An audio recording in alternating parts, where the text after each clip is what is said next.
एउटा गीत छ क्या त्यो 30 को गीत हो हैन ठ्याक्कै अहिलेको हाम्रो जेनेरेसनलाई मिल्छ क्या बिहान उठ्ने 2 थाल घिच्ने मोबाइल थिच्ने भयो काम कुन गीत हो 30 को भन्ने एउटा गीत छ क्या 30 को गीत रे फेरि हैन फटाके 30 को मात्रै भन्छ क्या फेरि के हो सबै 30 को मात्रै हैन तर ठिकै भन्या हो यो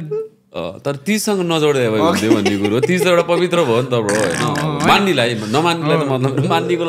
लागि चाहिँ पवित्रै हो पवित्र छ नि त तर यो गीत फेरि ठिकै गीतले भन्न खोजेको कुरो ठिकै पनि हो तर 30 को बेला भन्नु भएन